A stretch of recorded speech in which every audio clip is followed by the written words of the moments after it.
E está de volta ao último bastião, após uma pausa no tempo das férias. É bom estar de volta, é bom estar convosco e aqui com o Luís Artur. Nós estamos aqui, e com o Zé Magalhães também, que está aqui connosco à conversa.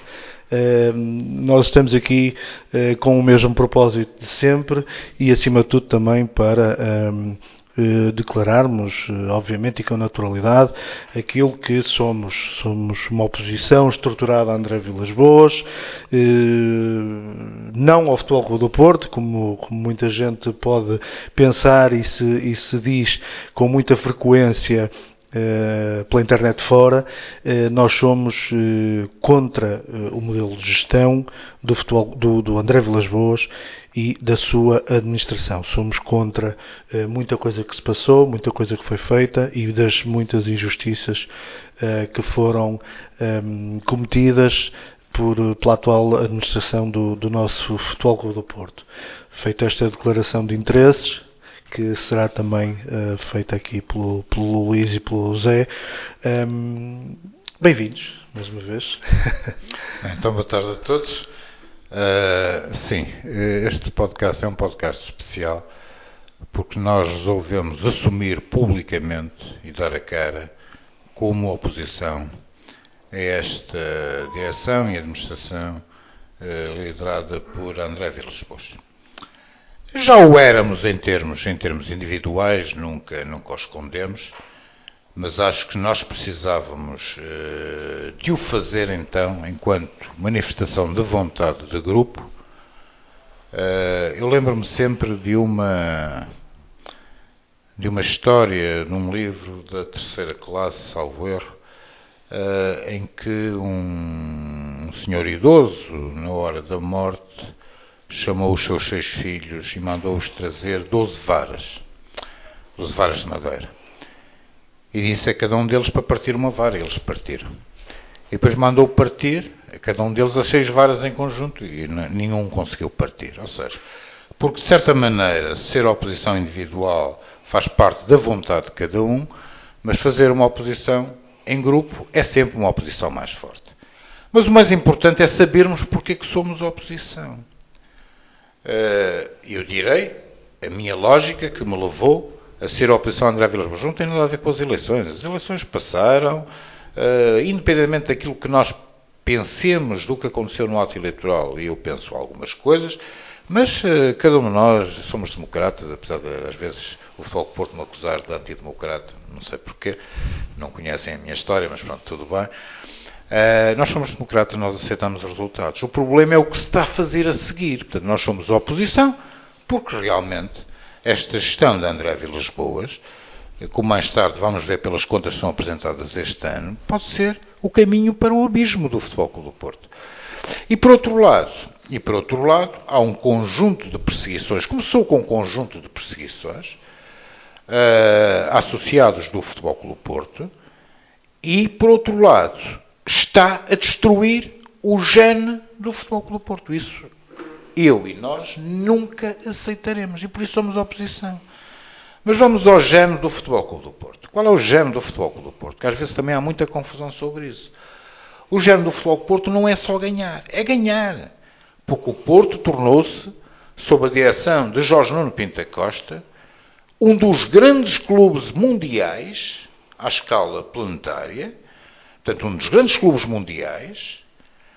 Jorge Nuno Pinto da Costa era o presidente mais titulado do mundo, portanto, isso diz bem do que o Porto ganhava lá fora. Eu estive, por exemplo, presente no primeiro grande troféu internacional do Futebol do Porto, foi a primeira taça dos campeões europeus. Foi uma alegria enorme em Viena, porque tinha um simbolismo muito forte, era a primeira do Futebol Clube do Porto.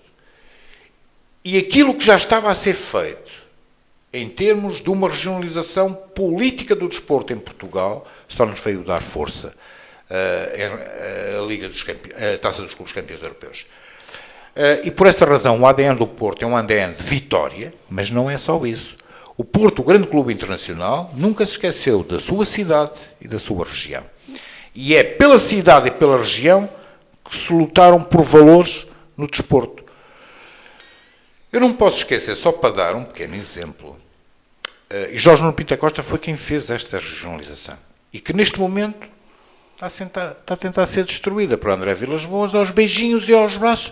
Eu digo aos nossos inimigos, não é aos nossos adversários, é aos nossos inimigos. Nesta questão, quem quer o mal do Futebol Clube do Porto é meu inimigo. E, portanto, são os nossos inimigos. E a centralização, o centralismo, é inimigo, não é adversário.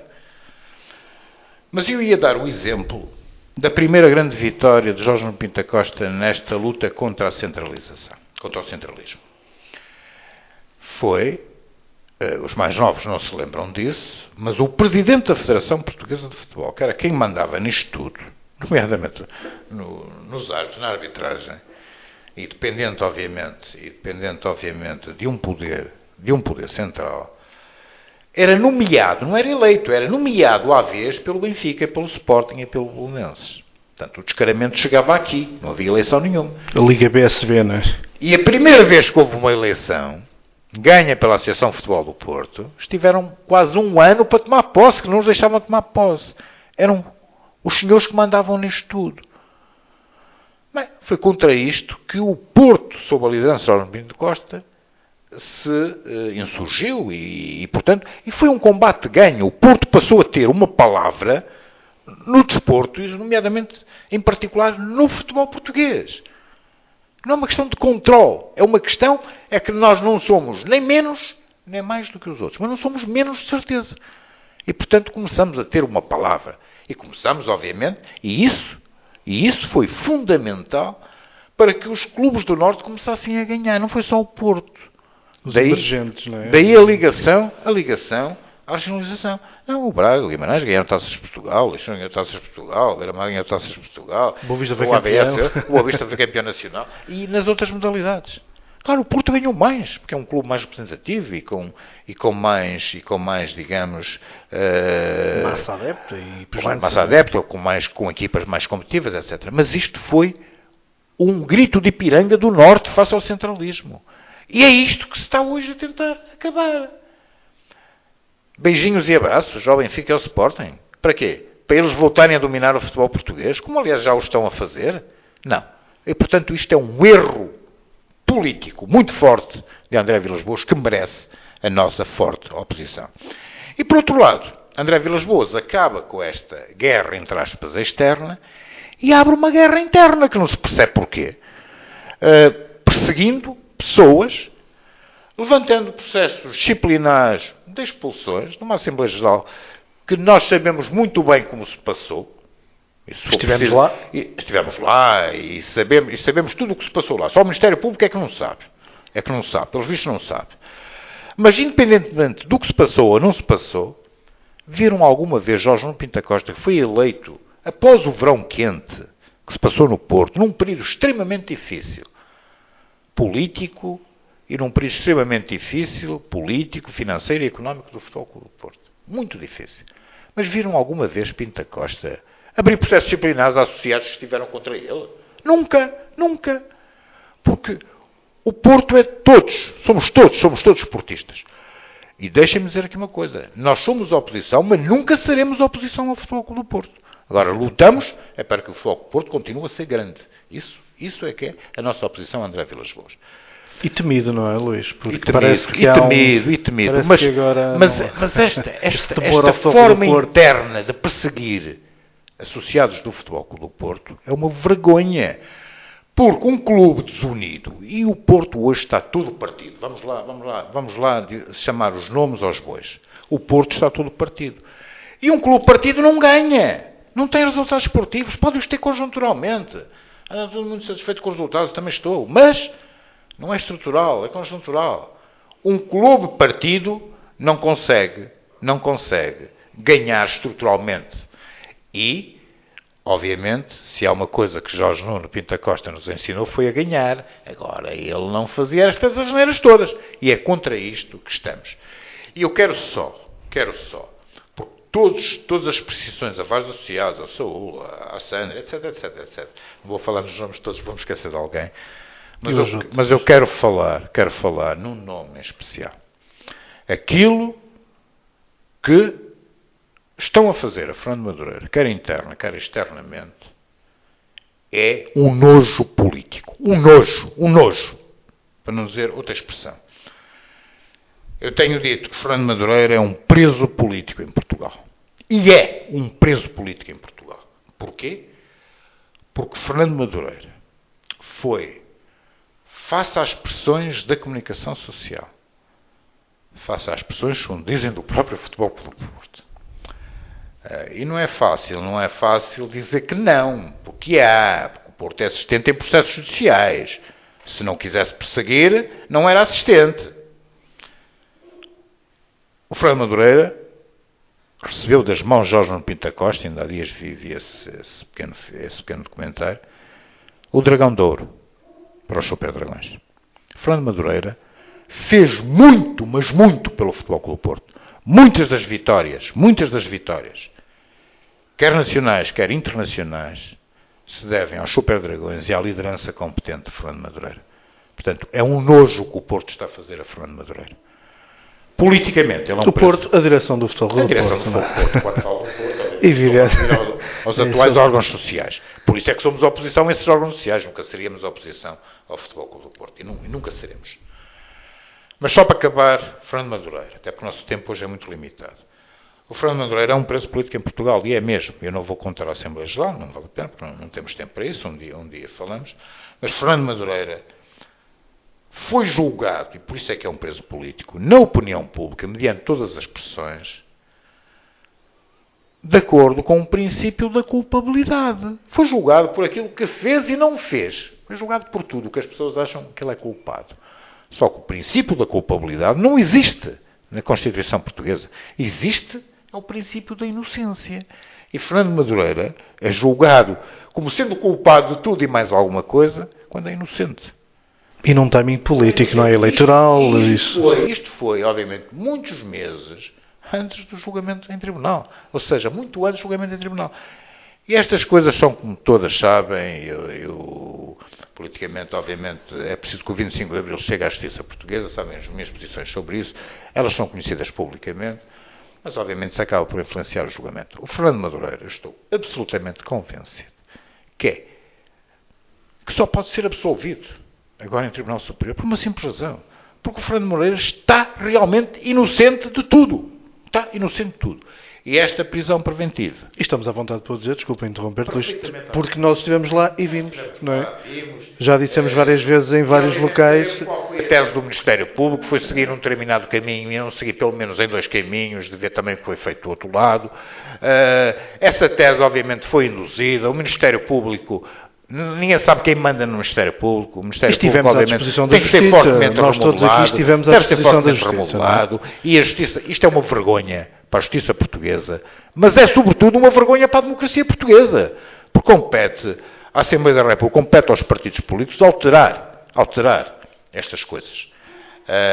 E sobretudo é preciso saber quem vai mandar ou quem manda no Ministério Público. O Ministério Público não pode continuar a fazer as asneiras que tem feito, e este é um caso, mas há outros casos, todos bem conhecidos e também mediáticos no país. Agora, em relação ao Fernando Madureira, que é o que me preocupa, ele é mesmo um preso político.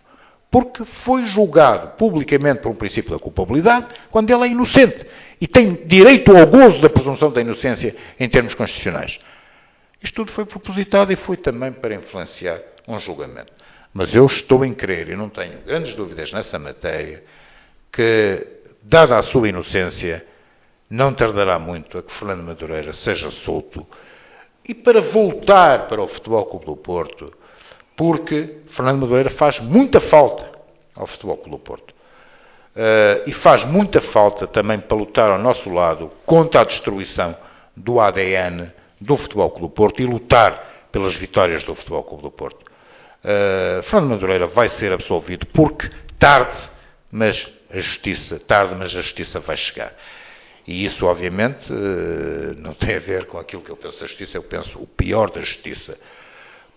Mas eu quero ainda acreditar que o meu país é um Estado de Direito Democrático. Um país onde eu lutei pela democracia. Onde eu lutei pela democracia com tenreidade.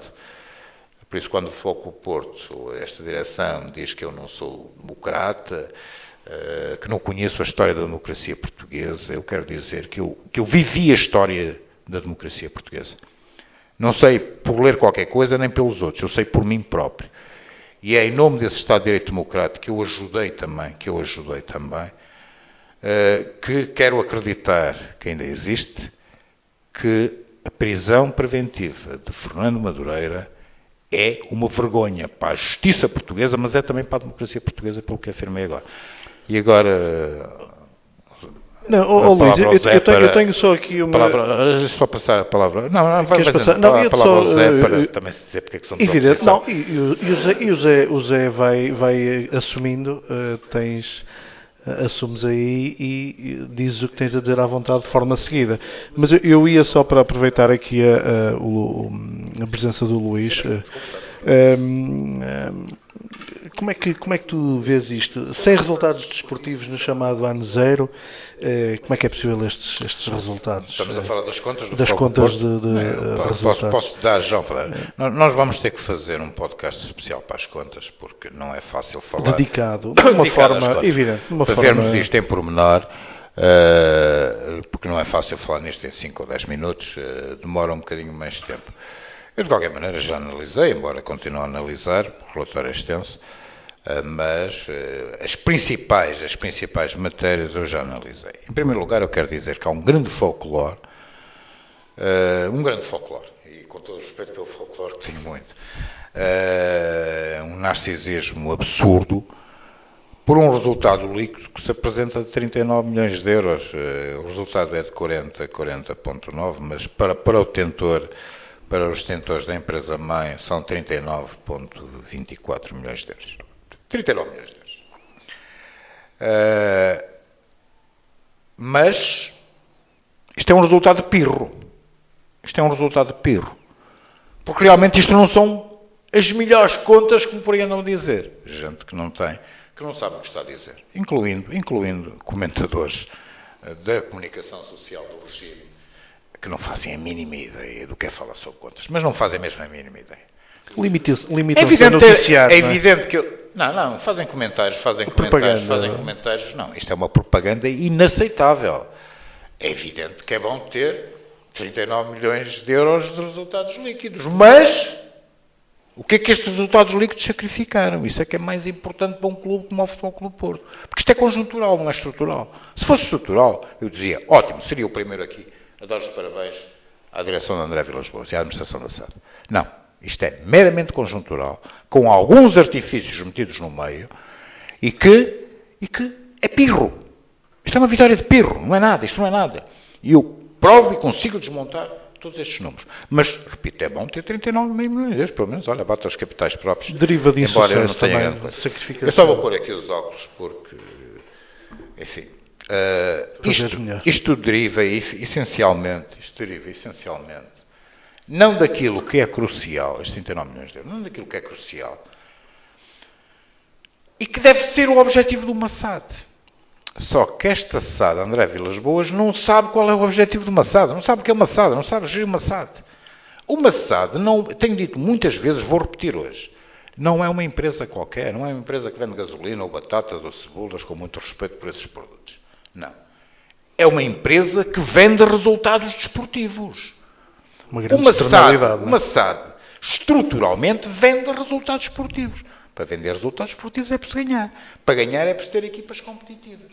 Foi tudo o que não aconteceu na época 24-25. E vamos ver depois como é esta época. Mas eu posso dar uma previsão, uma abordagem à previsão. Mas estamos a discutir o relatório. Portanto, estes 39 milhões de euros foram conseguidos à custa de resultados esportivos, à custa do que é o objeto de uma SAD. E só por isso, para mim, já são más contas, não são as melhores, são más contas. E vou explicar porquê. Desfalcar do plantel, não é? Obviamente, devem-se essencialmente à venda. Vamos lá ver, estas contas em dezembro tinham um resultado líquido de zero, praticamente. 0,23 milhões de euros, ou seja, 230 mil euros, se não estou enganado. Portanto, era zero. O segundo semestre é sempre um semestre mais difícil, menos receitas. Pronto, é um semestre em que normalmente os resultados tradicionalmente são muito negativos. E, portanto, o que é que estes senhores quiseram fazer? Vamos fazer flores. Vamos apresentar um resultado líquido positivo e grande. Isto para mim não é surpresa nenhuma, porque eu estava à espera de um resultado, confesso, não tão grande. Confesso na ordem dos 35 milhões de euros. Bem, são 39 também, a diferença não é muito. Eram as contas que eu fazia, que eles teriam mais ou menos isso. Só que isto é pirro. São conseguidos à venda de quê? À venda do Galeno e do Nicolás Gonzalez, do Nico. O Galeno é vendido por 50 milhões de euros, com uma mais-valia de 34,9 milhões de euros, e o Nico por 60 milhões de euros, com uma mais-valia de 30 milhões de euros. Ou seja, a soma das mais-valias dos dois são 64,9. Que reparem, houve mais-valias superiores ao resultado líquido final. Estavam mesmo muito atrapalhados para conseguir os resultados líquidos. Iríamos ter um prejuízo enorme se estes dois atletas não são vendidos. Agora, vender os atletas significa menos competitividade na equipa. Eu quero lembrar que fizemos uma Liga Europa que foi um desastre o ano passado, quer desportiva, quer financeiramente, mas acabámos por ser apurados para a fase de grupos. E é nesta altura que são vendidos estes dois atletas. Ou seja, nós poderíamos ter tentado, se eles se mantêm, ter tentado ganhar a Liga Europa. Tínhamos condições para isso, as equipas estavam lá, tínhamos condições para isso. Se não tivéssemos decapitado a equipa. E ganhar a Europa significava estar agora, uma coisa que que eu vou abordar mais à frente, na Liga dos Campeões, que é fundamental para um clube português, que é estas receitas esportivas da UEFA são fundamentais. Ou nós estávamos nos lugares cimeiros do Campeonato Nacional, quando vendemos o Unico e o Galeno, podíamos ter sido campeões nacionais, podíamos ter tido um título desportivo, e ir à Liga dos Campeões por esta via também. Pelo menos, não é? Portanto, estes 39,9 milhões de euros foram obtidos com sacrifício dos resultados esportivos. Numa postura meramente conjuntural. Porque se eu tenho tido os resultados esportivos que apontei, eu teria este ano receitas estruturais e começava a entrar num caminho estrutural. Mais sólido. Mais sólido. Mas a SAD não percebe o que é gerir uma SAD. A SAD gera resultados esportivos, tem que ter resultados esportivos. Porque senão não vai ter resultados económicos, não vai ter resultados financeiros. E depois entramos num ciclo vicioso. Não há resultados económicos, não há resultados financeiros, vou ter que vender mais atletas. Bem, qualquer dia vão os anéis todos e se calhar vão os dedos também. E o rico património que Jorge Nuno Pinto da Costa nos deixou. E, portanto, isto é um ciclo vicioso que pode ser o caminho para o abismo. Portanto, viríamos dizer que isto são as melhores contas de sempre. Não. Isto são as piores contas de sempre, para mim. Mas vamos continuando. Se nós formos ver, que é para mim fundamental, eu não sou demagógico, eu digo, qualquer clube português precisa de vender. Nós temos um campeonato fraco. E o nível de receitas que se consegue antes da venda de atletas tem que se perseguir, tem que se andar atrás delas, tem que se ir buscar mais. Mas nunca terão uma dimensão que cobrem, por exemplo, as amortizações dos jogadores. O ano passado foram de 34 milhões, há 2 anos eram 32 milhões, e este ano vão ser muito superiores, porque fizemos compras no valor de 90 milhões. A amortização, no fundo, é assim, para as pessoas perceberem, isto não é uma empresa normal. Os passos dos atletas não estão no ativo corrente, não estão em estoques, a inventário, não. Estão no imobilizado. Ainda por cima, no imobilizado intangível, que não permite reavaliação. Mas eu não quero falar disso porque não temos tempo para isso. Mas são amortizados todos os anos. E essas amortizações, ou seja, não é a compra que vai a custos. Quando eu compro um atleta, não é essa compra que vai a custos. E lá de ser amortizado durante o período de contrato. Eu estimo, pelos 90 milhões que compraram, mesmo que não façam as amortizações o ano inteiro. Façam só proporcionalmente ao ano, que podem fazer, contabilisticamente podem não fazer. Com transparência eu fazia o ano todo, mas pronto. Admito que vão fazer proporcionalmente, para não terem um valor tão grande. Utilizando uma média de contrato de 5 anos, eu não sei os números de anos de contratos atleta a atleta que foram comprados, mas vamos imaginar que são 5 anos, 90 milhões dá cerca de 18 milhões de amortizações a mais. Que sejam 14 ou 15, porque depois há a questão proporcional que vão fazer assim. Bem, isso significa que eu este ano, já nesta época, e na próxima vai ser diferente, vai ser ainda pior, porque é o ano inteiro, eu tenho que vender mais este valor. Tenho que vender mais este valor de atletas, 14 ou 15 milhões de euros, só para cobrir as amortizações. Ou seja, os 30 milhões. E não é vender, é ter mais valias nessa venda, desse montante, que é o que interessa. É a diferença entre proveitos e custos. Pronto, isto está tudo virado ao contrário. Mas vamos analisar um pouco a venda antes de atletas. Porque o folclore é que teriam tido um resultado positivo. Que é o que interessa, não é, Luís? É antes da Sim, venda é antes dos da venda de atletas. atletas. Eu tenho que arranjar receitas. Saúde, não é? Eu tenho que arranjar receitas para vender menos atletas. Não é? Porque se não tenho receitas, obviamente vou vender mais atletas. E vender mais atletas significa a equipa menos competitiva e, portanto, não ter resultados esportivos. O grande folclore é que tem resultado positivo antes da venda de atletas. É um resultado pirro, não é verdade. Não é verdade. Porquê?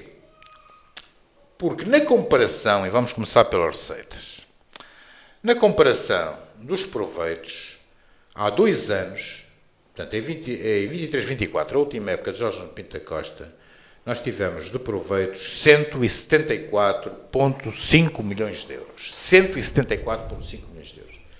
Tivemos agora, com André Vilas Boas, 149,5 milhões de euros.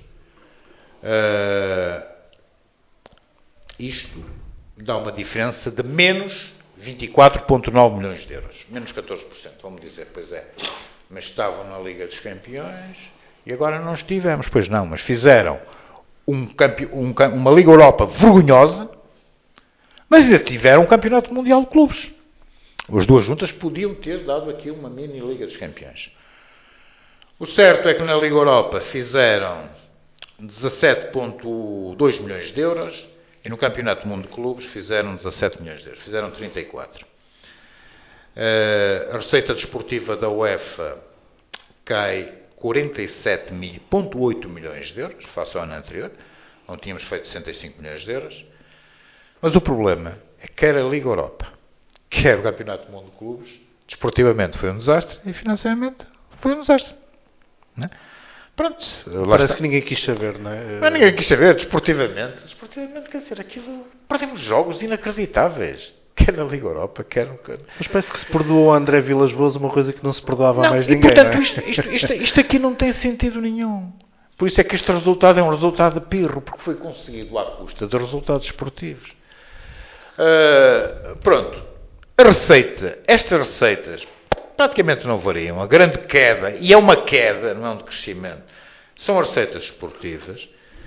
O certo é que nós tivemos uma quebra de receitas de 24,5 milhões de euros, que são menos 14% que o ano anterior.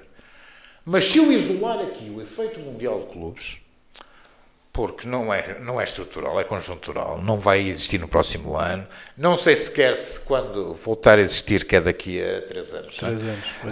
Vamos lá estar, vai ser muito difícil, nós não temos pontos a média, não é? E portanto não sei quando voltaremos ao Mundial de Clube.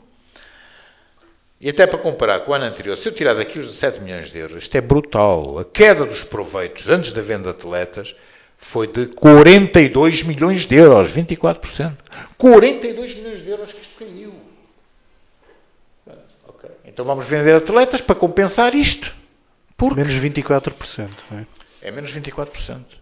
Vão dizer, um quarto. Mas não, vocês tiveram Champions, nós não tivemos. Não, vocês não, quer dizer. Vocês, nós. Deveríamos ser nós. Mas é assim, mas tiveram 2 competições em que somadas podiam atenuar muito o efeito Champions. E é a obrigação de uma SAD ir à procura de receitas. Há muitas receitas. Há muitas receitas que podem entrar aqui. É uma questão de trabalhar, não é?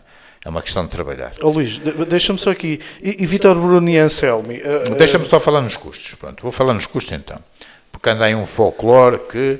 Eu ouvi uma coisa outro dia nas redes sociais, isso não é culpa da André Vilas Boas, nas redes sociais, mas de apoiantes deles, que é uma coisa inacreditável. Que esta administração reduziu fortemente os custos com o pessoal, reduziu fortemente os custos, que até compensou a falta das receitas da Liga dos Campeões. Há pessoas que andam a comentar... Preferem perder. Não, parece que preferem perder, não é? Mas andam a comentar coisas que é um disparate, que não sabem o que estão a dizer. Mas isso são as redes sociais, não é? Já sabemos como é que elas... Ok, vamos aos custos operacionais. Os custos operacionais realmente caem 29 milhões de euros. São de 147 milhões de euros. Caem 29 milhões de euros, menos a 7%. Daí até compensaram a quebra das receitas operacionais. Mas não. Porquê? Porque há 3 quedas fundamentais. Os custos com o pessoal caem 8%, os FSS também caem, mas há aqui uma passagem para custos com o pessoal, portanto,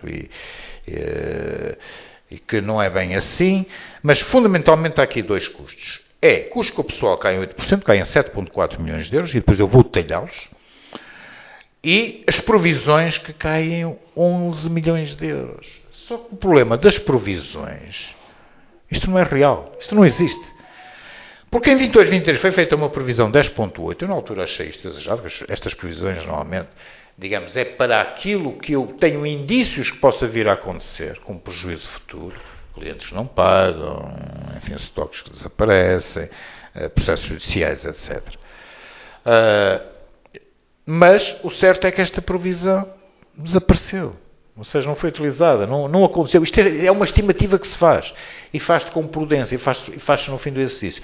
Nem sei mesmo se esta previsão já não terá sido feita por quem estava já em gestão em junho. Mas isso também não é importante. Com certeza quem fez a previsão fez-la bem feita, no sentido de uma estimativa prudente. Mas não se verificou em 25. Até o valor da previsão até está negativo, ou seja, é um proveito de um custo. 850 mil euros. Portanto, estes 11,7 não existem de desvio. Ou seja, isto tem que sair daqui, tem que ser expurgado. Portanto, a melhor forma para não estar a expurgar, embora eu também o expurguei, mas a melhor forma para ver isto é ver pelo EBITDA, que as provisões, as amortizações não entram no cálculo do EBITDA. E se formos fazer isso, o EBITDA foi em 23, 24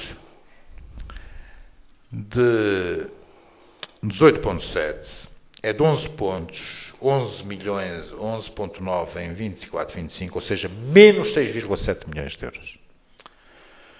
Ou seja, os proveitos menos os custos, que é para estar o efeito conjunto, não é? Que é a tal despesa que o pessoal tinha compensado, não compensou nada, porque o EBITDA é menos 6,7.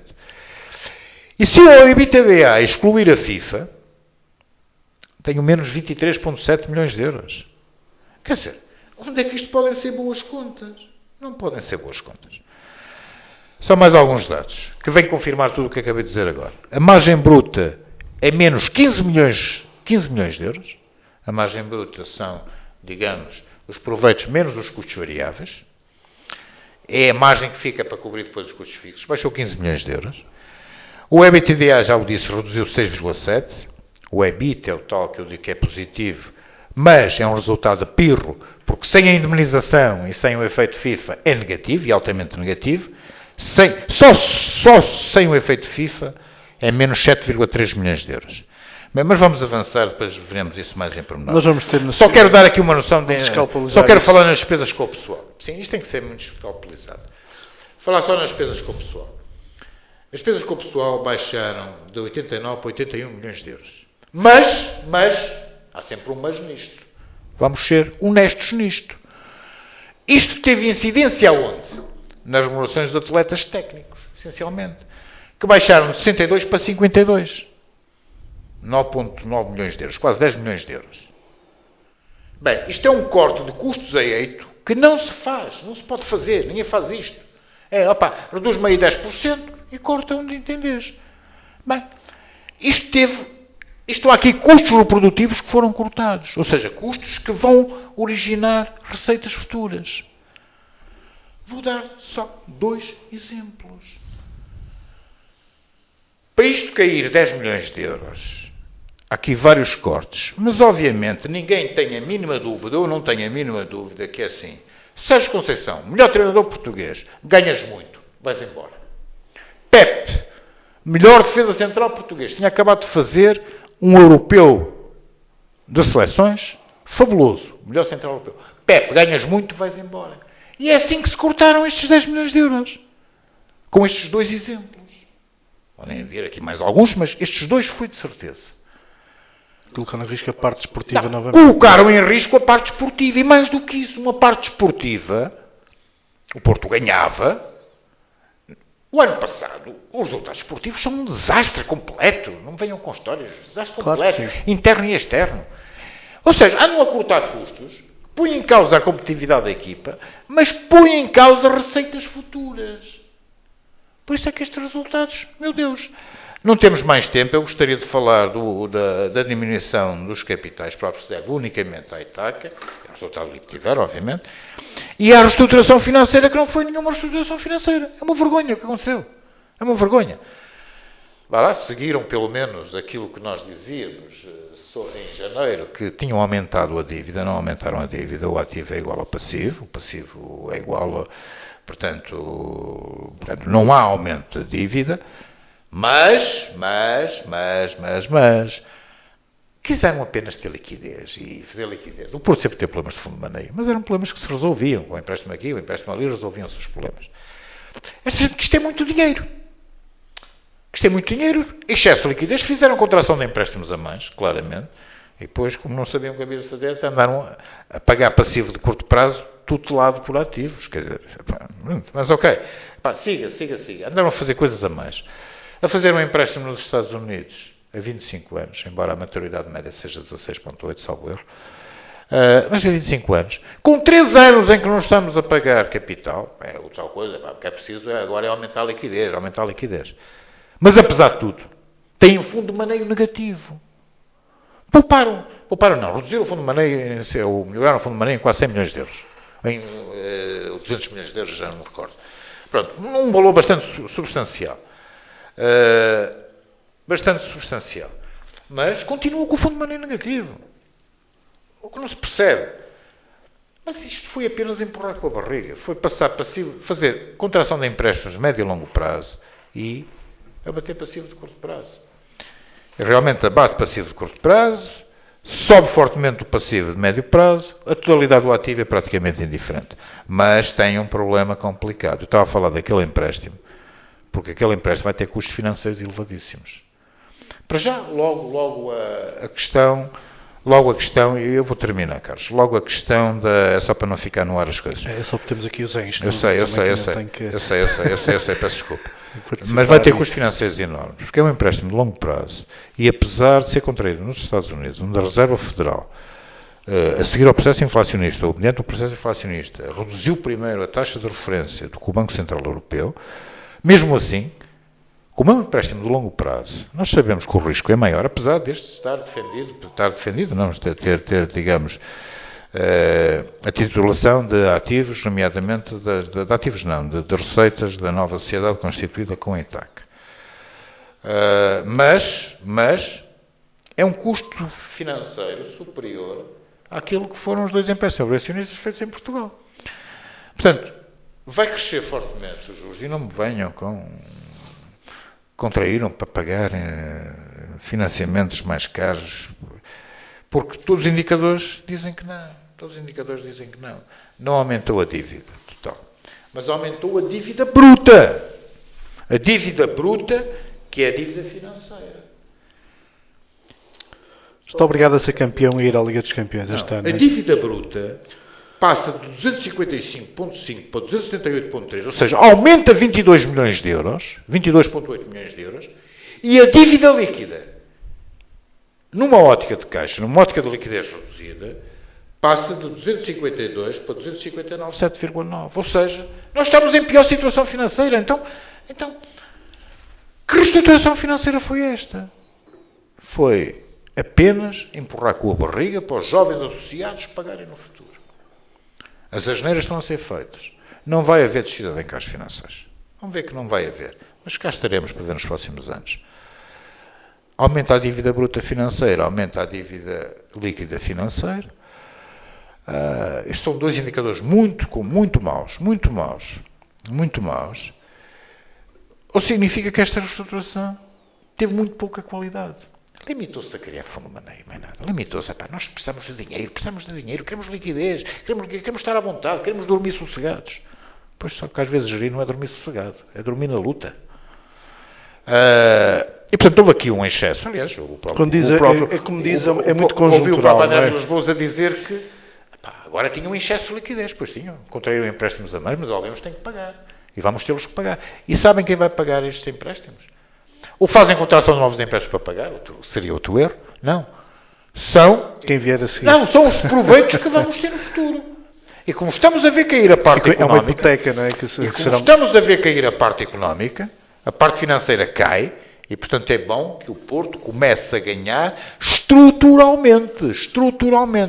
E estruturalmente, porque ganhar conjuntural, é evidente que ninguém ganha sempre tudo, mas alguma coisa se tem de ganhar, e não é só isso, É que tem que ser estrutural, não é conjuntura. Não é ganhar de vez em quando, não. É ganhar sempre. Um telefone ou pelo menos é lutar pela vitória sempre. Eu peço desculpa, eu afastei um bocado, mas realmente vamos ter que fazer um podcast mesmo só para isso. É até para esclarecer eu vou dar a palavra económica, ao Zé, mas realmente só para dizer, estas contas não são de maneira nenhuma as melhores contas sempre, nem são boas contas. Para mim, são más contas, porque baseadas na destruição do nosso capital desportivo e baseado na destruição do nosso plantel. Vão dizer, mas agora comprou-se muita gente. Pois, mas também vai ser preciso mais receitas para isso, não é? E que sejam transparentes. Que digam aos sócios o que é que vão fazer em janeiro em relação a esta época. Vão ter que vender jogadores. É o Rodrigo Mora. É o Diogo Costa.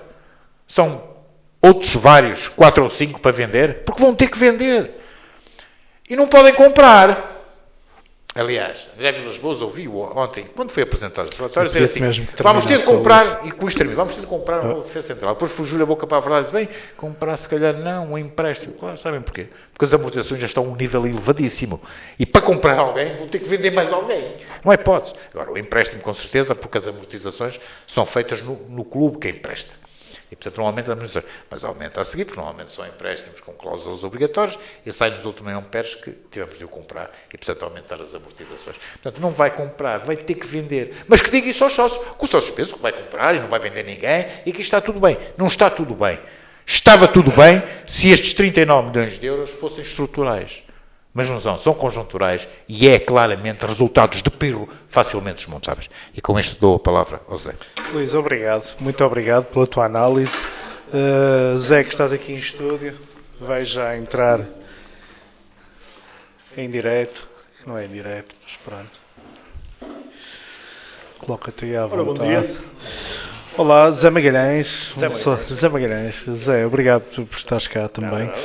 Os agradecimentos são meus pela oportunidade que tenho de mostrar aos sócios e aos simpatizantes do Porto e demonstrar aqui um bocadinho a aldrabice em que caímos todos, porque nós também caímos, com esta treta. Depois desta análise macroeconómica e estrutural do Luís Artur, se calhar até porque nós não somos propriamente experts nesta matéria, e daí contarmos com o Luís para nos ajudar.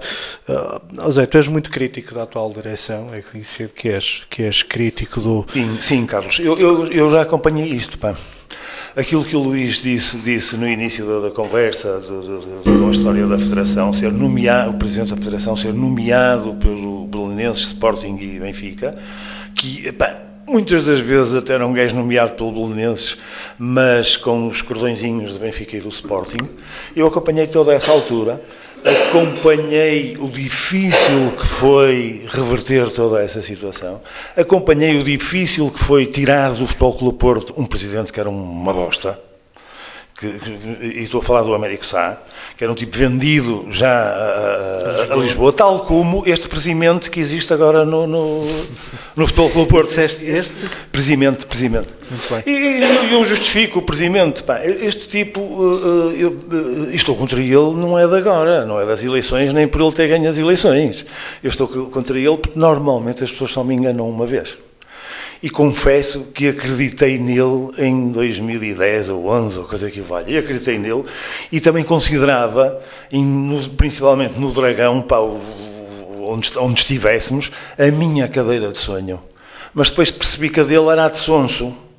Quando ele, no fim da época, pá, e mal apresentaram contas superiores àquilo que ele ganhava, ele abandonou a sua cadeira de sonso, pá, a partir daí, para mim, morreu.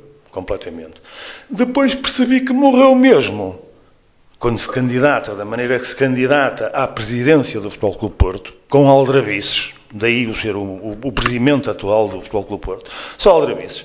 Se analisares a campanha, pá, e já o fizemos isso várias vezes, é baseada em mentiras que são duplicadas ou triplicadas pela comunicação social, que só ele é que tinha acesso. Só ele é que tinha acesso. Mais ninguém tinha acesso à comunicação social. O próprio Presidente Pinto da Costa disse isso numa entrevista, que estava a dar aquela entrevista à SIC, salvo erro, porque nenhuma das televisões quis falar com ele. Portanto, todos os outros quiseram tirar do Futebol Clube Porto Pinto da Costa, que era efetivamente um presidente vencedor e um presidente guerreiro, para porem lá este presidente, amigo dos inimigos, dos nossos inimigos, o subserviente a Lisboa, de vez em quando dá uma entrevistazita a dizer mal do Presidente da Liga ou da Federação, ou coisa assim no género, mas por nada. E depois, porque percebemos muitas das coisas já depois de ele ser eleito, muito daquilo que se passou já depois de ser eleito. Infelizmente, eu só depois de ele ser eleito é que tive acesso a algumas conversas de blogs antes da candidatura dele, onde percebi, e onde está explícito, que aquela Assembleia correu-lhes muito bem. Correu-lhes muito bem, tal como tinham planeado. Estás a ser literal, não é? Estou a dizer aquilo. Isso é possível ler em alguns blogs. Exatamente. Que a coisa correu bem, não é? Correu tal como planeado. Portanto, o planeado não foi o Fernando Madureira que planeou a confusão que houve na Assembleia. Quem planeou tudo o que se passou naquela Assembleia, eu não me acredito que tenha sido este presidente, porque o gajo não tem cabeça para isso, coitado. Sendo um narcisista que é, e olhem para mim, não foi ele que planeou, mas tinha efetivamente ali um muito bom suporte. Segundo dizem as más línguas, não é? Que tem ali um suporte do falecido Joaquim Oliveira, não é? Fala-se também em Antero Henrique, ali a colar já. No Hora de Vinhais até já percebemos muito mais coisas. Não? Já apareceu em t-shirt na tribuna, não é? De Estado Dragão. Um dia frio. E tu sabes que percebemos, também tiveste acesso à conversa do juiz de linha que, para ajudar o Porto, não marcou o penalti sobre o Galeno no Bessa, para ajudar o Porto. Portanto, nós andamos aqui durante muito tempo a ser roubados, que achávamos que éramos roubados pelos nossos inimigos de Lisboa, mas afinal estávamos a ser roubados pelo inimigo que entrou no Porto.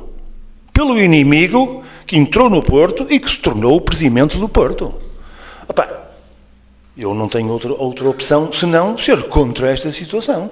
Eu quero continuar a ganhar dentro do campo contra tudo e contra todos.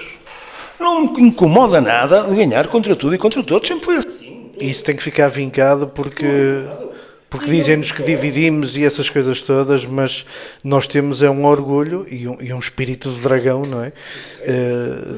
E fomos formados assim.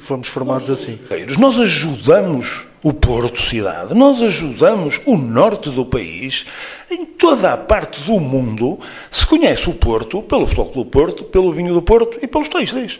Portanto, o Futebol Clube Porto está ali. É uma marca que não deixa de existir. Coisa que, estamos a fazer, em termos desportivos, estamos a fazer campanhas europeias miseráveis. Fomos a um Mundial de Clubes que este presidente tem que agradecer ao Jorge Nuno Pinto da Costa, portanto, ou ao Sérgio Conceição, por estar lá, porque foi o Sérgio Conceição nas últimas épocas que lhe deu pontos suficientes para ele estar lá, e foi para lá fazer uma campanha miserável e vergonhosa, com toda a transparência que ele apresenta, é uma transparência para mim estranhíssima. Eu não gosto de ver o presidente do Porto a ser cumprimentado por lagartos no estádio dos lagartos, por lampiões no estádio dos lampiões. Isto simples adepto, não estou a falar em termos institucionais do cumprimento entre o presidente e o presidente. Pronto, aí eu dou-lhes de barato e que o cumprimentem. Apesar de que o presidente dos lagartos virou as costas ao presidente do Futebol Clube Porto na final da Taça ou da Liga, ou da Taça de Portugal. Virou-lhe as costas quando eu ia cumprimentar. Mas, Zé, por exemplo, há uma questão que, e aqui em jeito também de comentário, o centralismo é um fenómeno muito... é conhecido, é estudado, existe.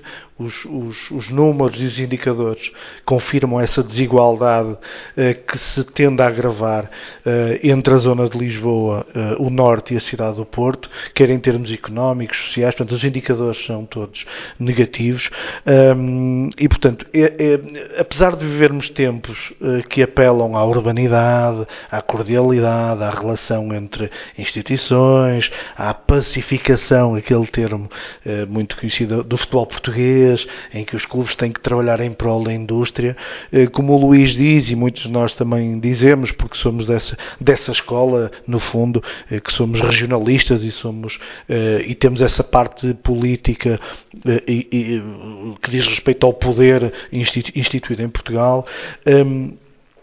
Tu achas que essa parte de combate político que o Futebol Clube do Porto sempre simbolizou contra Lisboa, e que Lisboa nos foi dizendo nos últimos tempos que já era um discurso ultrapassado, convencendo muitos esportistas que realmente era um discurso ultrapassado, mas que os números confirmam que está tudo menos ultrapassado, aliás, agravaram-se. Basta pesquisar na Pordata ou em qualquer plataforma, os censos também servem, os últimos censos, portanto, tudo serve.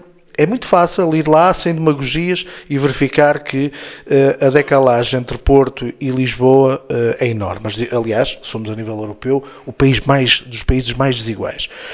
Posto isto, achas que, na tua visão, o Porto vai perder, até porque o número de clubes da zona de Lisboa aumentou no campeonato, e portanto com esta forma de estar cordial, que ninguém põe em causa, a cordialidade tem que existir, obviamente, e a educação e esses pilares, achas que o Porto tem a perder muito com o deixar esta guerra política e regional de lado? Há semelhança, desculpa, como o Barcelona, que é regional e é um clube mundial ao mesmo tempo. Nada.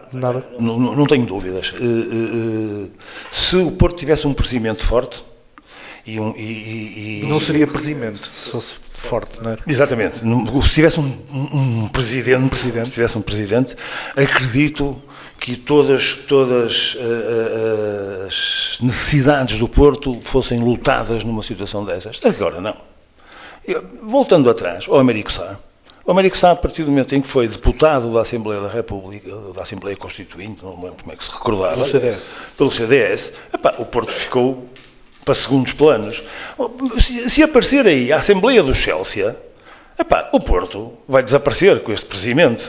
Portanto, e vai continuar a estar ali a ocupar a cadeira, mas num outro sítio qualquer, não é? E depois, ele é um tipo muito mais preocupado na guerra interna do que na guerra externa. Tu tiveste, como eu, na Assembleia de expulsão de sócios, que acabou por não se poder expulsar nada, porque eles ainda não tinham sido condenados em tribunais civis, mas estiveste nessa Assembleia em que a própria votação é muito dúbia. Foram anunciados menos presentes na Assembleia do que o número de votos que apareceu no fim. Portanto, o quê? Não dá para entender muito bem. Pessoas que vão e vindo durante o dia, ao longo do dia, não é? Mas vão e vêm e não são contabilizadas entradas. Porque o presidente da mesa anunciou um determinado número de presenças e chegas ao fim, contas os votos. Aliás, não contas. O próprio jornal O Jogo chamou a atenção para isso logo no dia seguinte. Diz como é que é possível haverem mais votantes do que presenças. Portanto, e a pressa com que essa Assembleia de expulsão de sócios foi feita para se tirar do Futebol Clube do Porto o Fernando Madureira, a Sandra Madureira, o Saúl, mais 2 ou 3 que eu não recordo os nomes. Mas eu ponho fundamentalmente isto nos nomes do Fernando Madureira e do Fernando Saúl. O Fernando Saúl, porque já tinha saído. A Sandra também, não é? A Sandra também que. Não é? Sim, mas a Sandra e o Fernando, eu juntos, assim como os outros, porque é muito Super Dragões. O Fernando Saúl não tem nada a ver com os Super Dragões. O Fernando Saúl, positivamente, a única coisa que não lhe quiseram foi pagar um acordo que estava feito, em que o Tribunal, inclusive, já os obrigou a pagar. Tem que pagar e ponto final. Mas iam tentar expulsar o Fernando Saúl para ver se não lhe pagavam mais qualquer coisa. O Fernando Madureira é uma vergonha. Uma vergonha. A maneira como o Fernando Madureira foi preso, a maneira como nós sabemos que antes das eleições, um representante da candidatura deste presidente foi à casa do Fernando Madureira pedir-lhe apoio e ele lhe disse que não apoiava, se apoiaria sempre Pinto da Costa. A partir daí o Fernando Madureira levou com uma cadeira em cima e depois levou com tudo e mais alguma coisa. Eu estive na Assembleia, acompanhei o Fernando Madureira 50% do tempo, porque não sendo amigos, no jogo seguinte às Assembleias cheguei-lhe a dizer, isto vai cair em cima de ti, porque não devias ter andado ali a tentar apaziguar os ânimos, isso deviam ser os seguranças a fazer. E o Fernando na altura até ficou meio zangado, mas tinha que fazer, eu sei, que é um pau de 2 bicos, se não fizesses. Ia-te cair em cima, fazendo, vai-te cair em cima. Agora, não sabíamos é que esta organização desta campanha tinha levado para ali, para a Assembleia, já procuradores da República, alguns que, segundo dizem, não eram sócios. Coisa que, aliás, também não me admira, porque o próprio Presidente pediu para quem não pudesse ir às eleições, que emprestasse o seu cartão de sócio a outro que tivesse a garantia que ia votar nele. Portanto, E há elementos na estrutura que não são, ou melhor, não são sócios até há pouco tempo. Sim, na última Assembleia de Contas tivemos que autorizar a presença. Fazer essa autorização da presença do homem das contas. Não gostaria. Olha, se não fôssemos nós... Exato. Portanto, agora que sabemos de toda esta montagem, e como o Luís dizia, para mim o Fernando Moreira é mais que um preso político. É um escravo no meio é um escravo no meio disto tudo. Meteram no calabouço do navio e não o querem tirar mais de lá.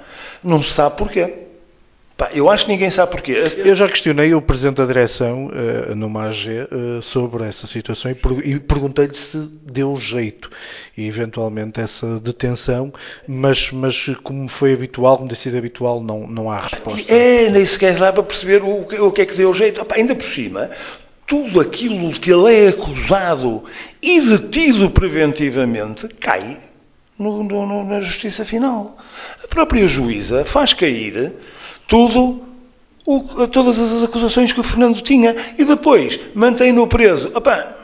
Porque, pronto, deixem lá para ficar bem agora na justiça. Mais nada.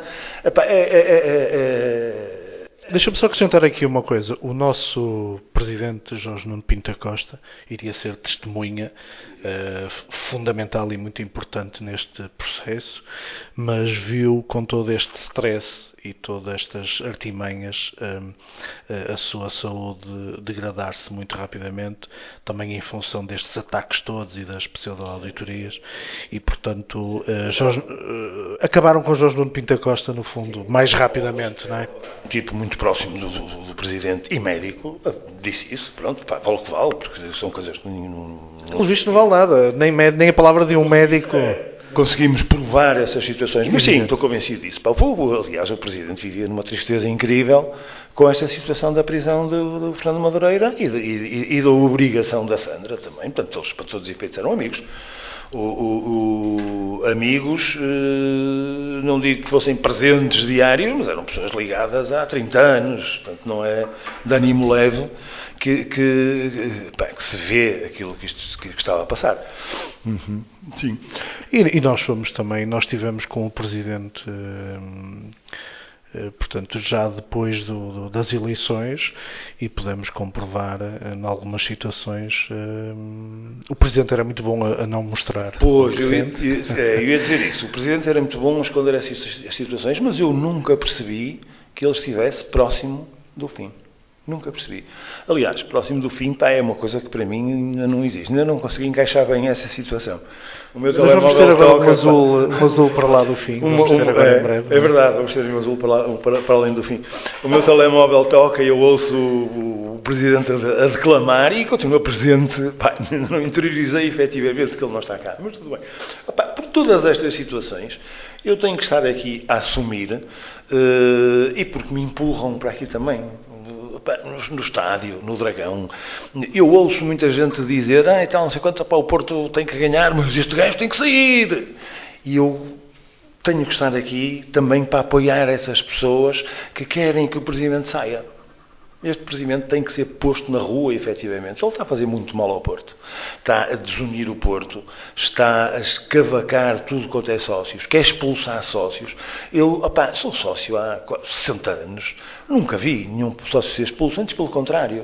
Vi sendo necessário uma Assembleia para que voltasse a entrar um sócio que tinha sido expulso, alguns no passado, que eu não me recordo.